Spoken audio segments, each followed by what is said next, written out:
जयराम महतो का प्रॉपर्टी का चेक करना सबसे आसान है।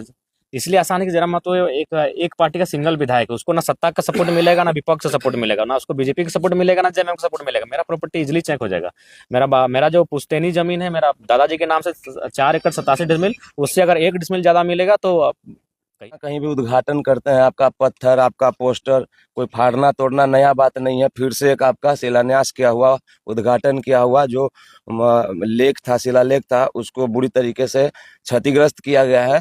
तो ये सब आखिर कुछ कहिए, क्योंकि आप कुछ भी होता है, पोस्टर फाड़ता है जब भी आप चुप रहते हैं, तोड़ता है कोई तब भी चुप रहते हैं, दूसरा लोग विधायक लोग गरजने लगता है। हम लोग काम करने पे विश्वास करते हैं, हमारा गर्जना सिस्टम से है।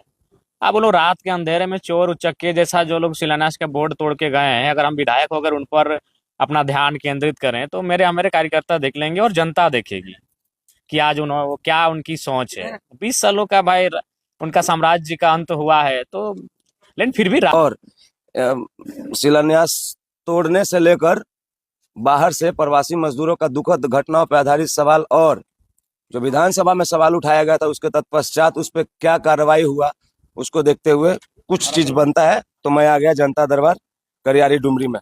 नमस्ते, प्रणाम, जोहार। हाँ नमस्ते। हमको देख के आपको खुशी हुआ कि नहीं कि हम जिंदा हैं? बहुत खुश। आप जहाँ कहीं भी उद्घाटन करते हैं, आपका पत्थर, आपका पोस्टर, कोई फाड़ना तोड़ना नया बात नहीं है। फिर से एक आपका शिलान्यास किया हुआ, उद्घाटन किया हुआ जो लेख था, शिलालेख था, उसको बुरी तरीके से क्षतिग्रस्त किया गया है। तो ये सब आखिर कुछ कहिए, क्योंकि आप कुछ भी होता है, पोस्टर फाड़ता है जब भी आप चुप रहते हैं, तोड़ता है कोई तब भी चुप रहते हैं, दूसरा लोग विधायक लोग गरजने लगता है। हम लोग काम करने पे विश्वास करते हैं, हमारा गर्जना सिस्टम से है।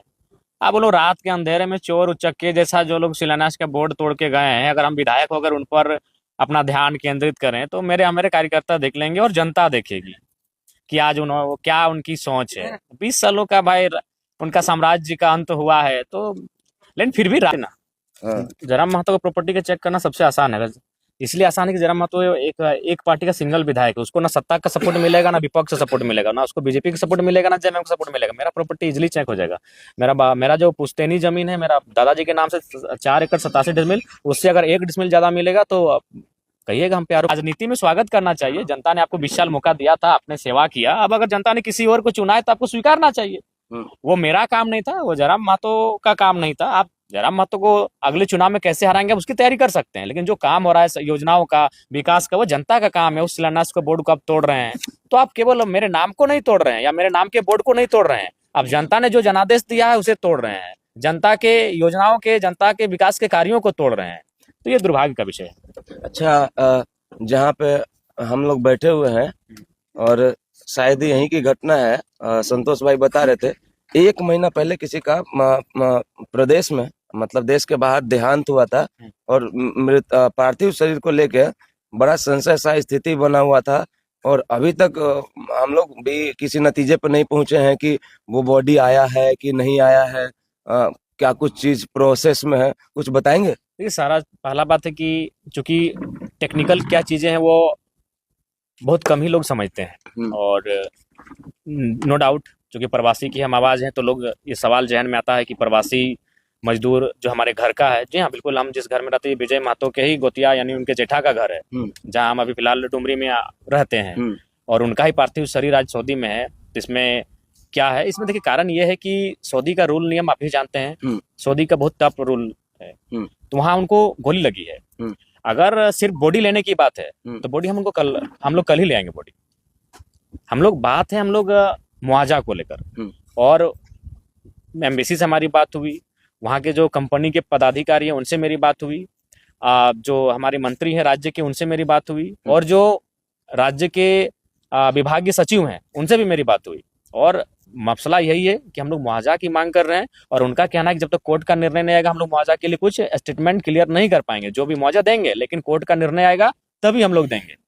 अगर सिर्फ बॉडी की बात है तो बॉडी कल ही आ जाएगा, उसके लिए एनओसी देना होगा। तो इसीलिए तकनीकी चीजें जनता नहीं जान रही, इसीलिए विपक्ष वाले नो डाउट कहीं सोशल मीडिया में या यहाँ वहाँ गुमराह कर रहे होंगे, लेकिन सच्चाई यही है। अगर केवल पार्थिव शरीर की बात है तो पार्थिव शरीर विजय कुमार महतो का कल ही प्रक्रिया हो जाएगा और वो जो जितना समय लगे आने में वो आ जाएगा। लेकिन यहाँ पेंच फंस रहा है मुआवजा में, और मुआवजा को लेकर तमाम जो विभाग हैं, चाहे वो एम्बेसी हो या फिर कंपनी के पदाधिकारी हो या राज्य के जो प्रवासी विभाग को देखने वाले अधिकारी हो, पदाधिकारी हो, उनका एक ही चीज कहना है, एक स्वर में कहना है कि जब तक कोर्ट का निर्णय नहीं आएगा तब तक हम लोग मुआवजा को लेकर एश्योर नहीं कर सकते हैं कि हम कितना मुआवजा देंगे और क्या देंगे।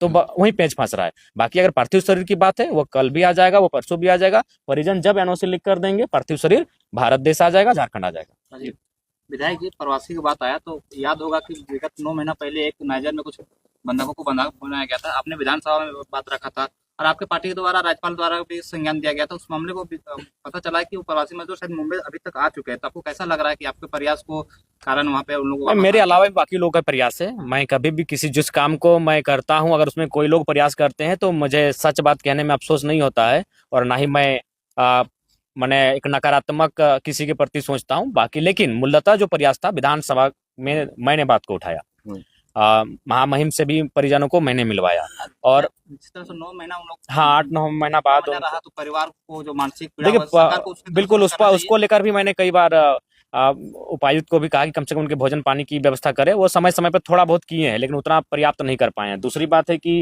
राज्य सरकार को इस विषय में सोचना चाहिए। चलिए एक काम अच्छा हुआ, उसके लिए केंद्र और राज्य की दोनों टीमों को और दोनों सरकारों को धन्यवाद देंगे। दोनों के प्रयास से और हम लोगों जनप्रतिनिधियों के प्रयास से वो 5 मजदूर वापस आ रहे हैं, ये मैंने खुशी की बात है। लेकिन विजय बाबू का पार्थिव शरीर ना आना, ये भी एक दुख का बात है। उसके लिए अभी फिलहाल विधायक नहीं, कुछ कानूनी दांव पेच है जो दोषी हैं, और दोषी नहीं है कह सकते, उनका भी अपना सब अपने अपनी जगह पर अपने सोचने का नजरिया ठीक होगा। तो हमारा जो सोचने का नजरिया है परिजन के माध्यम से कि भाई मुआवजा मिलना चाहिए। तो मुआवजा नहीं मिलने के कारण हम लोग मतलब काफी जिद पे अड़े हैं कि मुआवजा दीजिए और पार्थिव शरीर को वहां से भेजिए। तो यही समस्या है और यही तकनीकी समस्या है, इसको समझना होगा। चलिए एक थोड़ा सा इसमें ऐड कर देता हूँ क्योंकि वो भी तूल पकड़ा हुआ है। जब आप स्टेटमेंट दिए कि आपका छपा भी पेपर में, प्रिंट मीडिया में, कि एक माननीय सांसद ने इतने कम समय में इतना बड़ा धनराशि अर्जित किया और धर्म के आड़ में इतना सारा मतलब अपना एक मतलब एम्पायर खड़ा किया गया। तो उसके उपरांत एक पत्रकार है, नाम नहीं लूंगा, लेकिन उनके शब्दों से दर्शकों को पता चलेगा। वो कहते हैं कि जयराम के प्रॉपर्टी का भी चेकअप होना चाहिए। तो करवा लगाइएगा, और अगर 1 डिसमिल कहीं लेंगे भी तो हम बता देंगे कि हमने यहाँ लिया है। नाम ले लेते हैं, तीरथ जी है, ठीक है, उनसे कम फेमस हम नहीं है। सुनिए एक मिनट, उस पे हम बात करेंगे। सुनिए, नहीं हम ये ले लेते हैं। हमको थोड़ा सा लग रहा था कि रोस्ट नहीं करें। हम ये बोल रहे हैं कि लोग पहले बोलते हैं मामा का रेस्टोरेंट चेक करें। हजारीबाग के जयराम महतो जी का मामा का रेस्टोरेंट में जयराम जी का पैसा लगता है, वो बोले हैं, मतलब ऐसा चेक कर ले। कौन मामा? मेरा मामा घर आमडी में है, जाइए देखिए मेरा मामा लोग का क्या स्थिति है, नहीं है। अरे उसका खुद का स्टैंड क्लियर नहीं, कोई राजनेता है, सोशल एक्टिविस्ट है, या रिपोर्टर है, या फिर माने कुर्मी और जयराम का एंटी है। जानते हैं क्या बोले हैं कि जब जब जयराम महतो का प्रसिद्धि गिरता है तो उनका उदंडता बढ़ जाता है। ठीक है, आपके लिए वो कितने माने साधु हैं, कितने संत हैं, पूरा दुनिया जानती है कितने, उनका क्या संकीर्ण मानसिकता है, कितनी निम्न और तुच्छ सोच है, वो सभी जानते हैं। इसलिए फिर हम अगर बुरे ही थे तो क्या थे टिकट मांगने? हमारे पास 48 मिनट बात हुआ था। अगर हम बुरे ही आदमी थे तो पार्क लाइन के होटल में डुमरी में 48 मिनट बैठ के क्या आए थे? बस 1 ही साल पहले आए थे, तो टिकट मांगने आना चाहिए था। वो सब आपको लेकर हमेशा एक सवाल बनी रहती थी कि डुमरी के विधायक के पर टुंडी में रहते हैं, अभी डुमरी में रहना शुरू कर दे तो जनता में क्या फीडबैक है? ना अभी ठीक है, बढ़िया फीडबैक है अभी, और हमको भी लगता था कि भाई जहाँ के विधायक है वहाँ रहना चाहिए। हमको बड़ा अच्छा लगता है कि आप मतलब देखिए, सबसे इम्पोर्टेंट सवाल, चलिए यहाँ से एक मैसेज दे देते हैं। देखिए